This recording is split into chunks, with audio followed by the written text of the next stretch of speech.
0% commission, low and fair prices. Download Volta app now. Enjoy Voltastic rides. 0% commission, low and fair prices. Download Volta app now. Enjoy Voltastic rides. Janasena మరియు కాపు సంక్షేమ సేన press meet పెట్టడానికి కారణాలు ఉన్నాయి.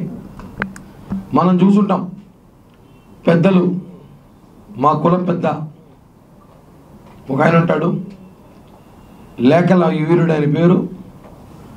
ఆయన వయసు 80 దాటా కూడా ఆయన రాజకీయం చేయాలని చెప్పి తాపత్రయం ఉంది, కానీ చేయలేని పరిస్థితిలో ఉంటాడు.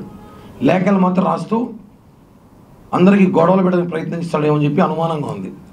మనం చూసుంటాం, హర్రామ్ జోగయ్య గారు గత కొద్ది రోజులుగా పవన్ కళ్యాణ్ గారికి లేఖలు రాసి Avira Women's Day special offer 50% off on IUI IVF valid till 8th March. 60 సీట్లు తీసుకో, 40 సీట్లు తీసుకో, 70 సీట్లు తీసుకో అంటాడు. అంటే మాకు ఒకసారి అనుమానం ఏమేస్తుందంటే, ఈ కష్టపడి ఆయన ఈ పొత్తును చెడగొట్టాలని ప్రయత్నిస్తున్నాడేమో అనిపిస్తుంది ఒకసారి ఆయన మాటలు బట్టి. అంటే హర్రామ్ జోగయ్య లాంటి వాళ్ళు, ముద్రగడ్డ లాంటి వాళ్ళు రాజకీయాల్లో ఎప్పుడో 30 ఏళ్ళు 25 ఏళ్ళ ముందు రాజకీయ నాయకులు, మంత్రులు అయ్యారు. అప్పుడు కాపుల్లో ఉన్న అంత ఐక్యత లేదు, అంత మెచ్యూర్ లేదు. అప్పుడు ఏదో మీరేది చెప్తే నమ్మేసేవాళ్ళం. హర్రామ్ జోగయ్య, ముద్రగడ్డ గారు గొప్పోళ్ళు, పెద్దోళ్ళు, వాళ్ళే మనకు కాపు నాయకులేమో, వీళ్ళే మనకు దేవుళ్ళు ఏమనుకున్నారు. కానీ ఈరోజు కాపులు అమాయకులు ఏం కాదే, మేము మెచ్యూర్ అయ్యాం. కాపు యువత, కాపులు మెచ్యూర్ అయ్యారు, బాగా తెలుసుకున్నారు ఎవరు మన నాయకుడు, ఎవరు మన కోసం పోరాడుతున్నాడు, ఎవరు మన కులంలో రిజర్వేషన్లు కానీ, బీసీలకు కానీ, ఈ రాష్ట్రానికి కానీ ఏమి చేయగలుగుతారని ఏకైక నాయకుడు పవన్ కళ్యాణ్ గారు మాత్రమే. ఈరోజు మాకు తెలుసు మీరు ఇంకా లేకల్ టెక్నాలజీ వాడతారు. ఏంటంటే ఇది ఎలక్షన్లు, యుద్ధాలు చేసే ఎలక్షన్, రోడ్డుపై కూర్చొని కొట్లాట జరుగుతాయి. ఈసారి తల్లకాయలు పగిలే ఎలక్షన్లు జరుగుతున్నాయి. ఇలాంటి మీరేంటంటే ఇంకా లేఖలు రాసుకుని రాజకీయాలు చేయాలంటే. ఆయన కొడుకున్నాడు చేగొంటి సూర్యప్రకాష్ అని, వాళ్ళ తండ్రి పవన్ కళ్యాణ్ గారికి లేఖలు రాస్తాడు.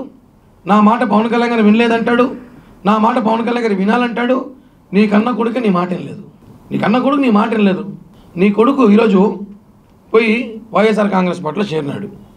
అదే వైఎస్ఆర్ కాంగ్రెస్ పార్టీ నీ కొడుకు ఏమని విమర్శించినాడు? ఎంత బాగా కన్నాను వేయగలిగితే అంత పెద్ద పదవి వస్తుంది. అంటే మన కన్నాను వేసి అక్కడ పెట్టుకెళ్ళి ఉడుపు కూడా అలాగే బాధ. ఆ రకంగా చేసిన వాడికి అక్కడ వైఎస్ఆర్సీపీలో క్వాలిఫై ఏంటంటే అండి, ఎంత పెద్ద దొంగ కూడా అయితే అంత పెద్ద పదవి వస్తుంది. ఎంత పెద్ద దొంగ అయితే, ఎంత పెద్ద బేవార్స్ అయితే అంత పెద్ద పదవి వస్తుంది. వైఎస్ఆర్సీపీలో నాయకుడు విమర్శించినాడు. ఇప్పుడు నువ్వు ఎంత పెద్ద దొంగ, నువ్వు ఎంత వెదవు. ఇప్పుడు ఈరోజు నీ వైఎస్ఆర్సీపీలు ఎందుకు పోయావు? మేము అడుగుతున్నావు. ఈరోజు నువ్వు లేఖలు రాస్తావు కదా, ఒక లేఖ రాయండి నీ కొడుకు మంత్రి పదవి ఇవ్వమని చెప్పి. కాపులు ఉద్యమ వీరుడు నీ కొడుకు, ఒక మంత్రి పదవి ఇవ్వమని చెప్పండి.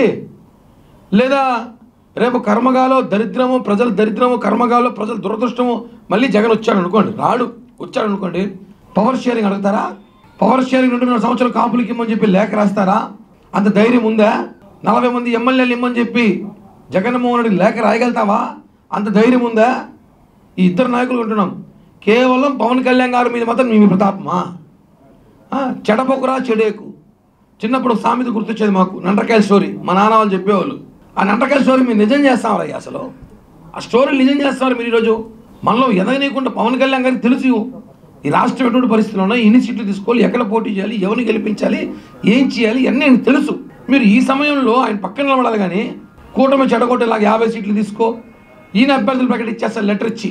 వాళ్ళ కొడుకు నిన్న మాట్లాడుతూ పవన్ కళ్యాణ్ గారి రాజకీయ అనుభవం లేదంట. ఎందుకు ఇట్లాంటి దొంగతనాలు, నీలాంటి వెధవలు వెళ్ళడానికి, మీలాంటి వెధవలు వేరే పార్టీలకు వెళ్ళడానికి రాజకీయ అనుభవం కావాలా?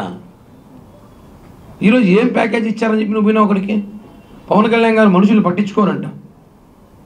అంటే నీ తండ్రి ఈరోజు పొద్దున ఒక ఛానల్లో మాట్లాడుతూ, నా కొడుకు నా మాట వినలేదు, నా కొడుకు నాకు సంబంధం లేదు అంటే, నా కొడుకు స్టైల్ వేరు అంట. అంటే నీ కొడుకు నీ మాట విన్నప్పుడు పవన్ కళ్యాణ్ నీ మాట వినాలని రూల్ ఏమైనా ఉందా? రూల్ ఏమైనా ఉందా? లేదు కదా. ఆయనకు తెలుసు ఈరోజు కాపులు కానీ, బీసీలు కానీ, ఎస్సీ ఎస్టీలు కానీ అందరూ పవన్ కళ్యాణ్ గారిని నమ్ముతున్నారు. కాపులకు ప్రాధాన్యత వహిస్తున్నాడు వాస్తవమైన. ఆయన పట్టుకొని నువ్వు ఎన్ని సీట్లు తీసుకుని నాకు నచ్చలేదు, నీవే నచ్చదానికి. ఆ రోజు పవన్ కళ్యాణ్ గారిని విమర్శిస్తే వైసీపీలో కాపులు ఒక్కడన్నా వచ్చి మాట్లాడా? పవన్ కళ్యాణ్ గారిని 2019 ముందు పవన్ కళ్యాణ్ గారి కుటుంబ సభ్యుల్ని, వాళ్ళ తల్లిదండ్రులని, వాళ్ళ పిల్లల్ని, బిడ్డల్ని మాట్లాడితే ఒక్క కాపు నాయకుడు ఎవడైతే ప్రేమ లేఖలు రాస్తున్నాడో వీడు ఒక్కడైనా మాట్లాడా? మీరు ఆ రోజు రాలేదు. ఇవాళ ఇదే వైఎస్ఆర్సీపీలో మంత్రులు పవన్ కళ్యాణ్ గారిని మాట్లాడుతుంటే ఒక్కడైనా ప్రశ్నించినారు కాపుల్లో మంత్రులు? మీరంతా కాపు నాయకులు, కాపు సోదరులు. జనం అంత అమాయకులు కాదు. మీకు గౌరవం ఏదో వయసులో పెద్దవాళ్ళు గతంలో మంత్రులుగా చేశారు కాబట్టి రెస్పెక్ట్ ఇస్తున్నాను తప్ప మీరు ఏదో మాకు సలహాలు ఇచ్చేసి మేము పార్టీ మెయింటైన్ చేయడం కుదరదు కదా. పార్టీ కళ్యాణ్ గారికి అన్నీ తెలుసు, మీరు చెప్పాల్సిన అవసరం లేదు. ముందు తెలుసుకోవాల్సి ఏమంటే ముఖ్యంగా దయచేసి మీ ఉచిత సలహాలు మాకు అవసరం లేదు. పవన్ కళ్యాణ్ గారికి ఈ రాష్ట్రం గురించి బాగా అవగాహన ఉంది, రాజకీయ మీద అవగాహన ఉంది.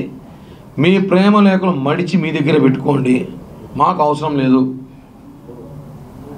దయచేసి కాపులు పరువు తీయకండి. ఇప్పటికే మీరు చాలా చేశారు. ఇక్కడ పవన్ కళ్యాణ్ గారి వెంట మీరు కాపులు ఒకటే ఉన్నారనుకుంటారు, తప్పు. మీరు వేరే భ్రమలో ఉన్నారు. పవన్ కళ్యాణ్ గారి వెంట బీసీలు, ఎస్సీ ఎస్టీ మైనార్టీలు, అన్ని కులాలు ఈరోజు పవన్ కళ్యాణ్ గారితో ఉన్నారు. మీరు ఊరికే ఆ కలయిక చెడగొట్టద్దండి. పాపం చాలా కష్టపడ్డాడు పెద్ద ఆయన, ఎలాగైనా సరే కూటమి చెడగొడతామనేసి 50 తీసుకో, 60 తీసుకో, 70 తీసుకో. ఇప్పుడు రాయి లేక జగన్కి రేపు పవర్ వస్తే 2.5 సంవత్సరాలు నాకు అధికారం ఏంటి, లేకపోతే కాపులు ఒప్పుకోమని. కాపుల్లో ఇప్పుడు ఏమేమి ఉన్నాయో రిజర్వేషన్ రాలే కదా, కాపులు భవనాలు జరగలేదు. అడగండి పోయి, నిన్న చేరినాడు మీ కొడుకు, అడగండి, లేఖ రాయండి. ఇప్పుడు పెద్ద లేఖ రాయండి, కొరియర్ చేయండి, లేఖ ఎత్తుకొని ఇచ్చేసారండి. అవన్నీ అక్కడ దమ్ము లేదు, అక్కడ మాట్లాడే ధైర్యం లేదు. ఇక్కడ మీ గౌరవిస్తాను, మా మీద మాట్లాడతారు. పవన్ కళ్యాణ్ గారిని ఇష్టం వచ్చేట్టు మాట్లాడితే నాలుక కోసేస్తాం. ఆయన మా నాయకుడు, ఈ రాష్ట్రానికి ఆయనే ఆశాకిరణం. పవన్ కళ్యాణ్ గారిని ఎవరైనా సరే మీకు ఇష్టం లేదంటే మీ వ్యక్తిగతం అది. ఇన్ని రోజులు అక్కడ భజన చేసి ఆయన వ్యక్తిగతం, మీకు నచ్చలేదు, మీకు ఏదో ఆఫర్లు వచ్చినాయి, మీకు ఏదో అందినా మీరు వెళ్ళిపోండి, విమర్శించకండి. పవన్ కళ్యాణ్ గారు రాజకీయం అవగాహన లేదు, మీరు ఎవరు మాట్లాడడానికి. 4 చీరాస్తాం, జాగ్రత్త. పవన్ కళ్యాణ్ గారు మాట్లాడితే ఒప్పుకునే ప్రసక్తే లేదు. వైసీపీ వాళ్ళు మాట్లాడితే ఒప్పుకోము. మీరు మాట్లాడితే ఊరుకుంటాం అనుకుంటారా మీరు?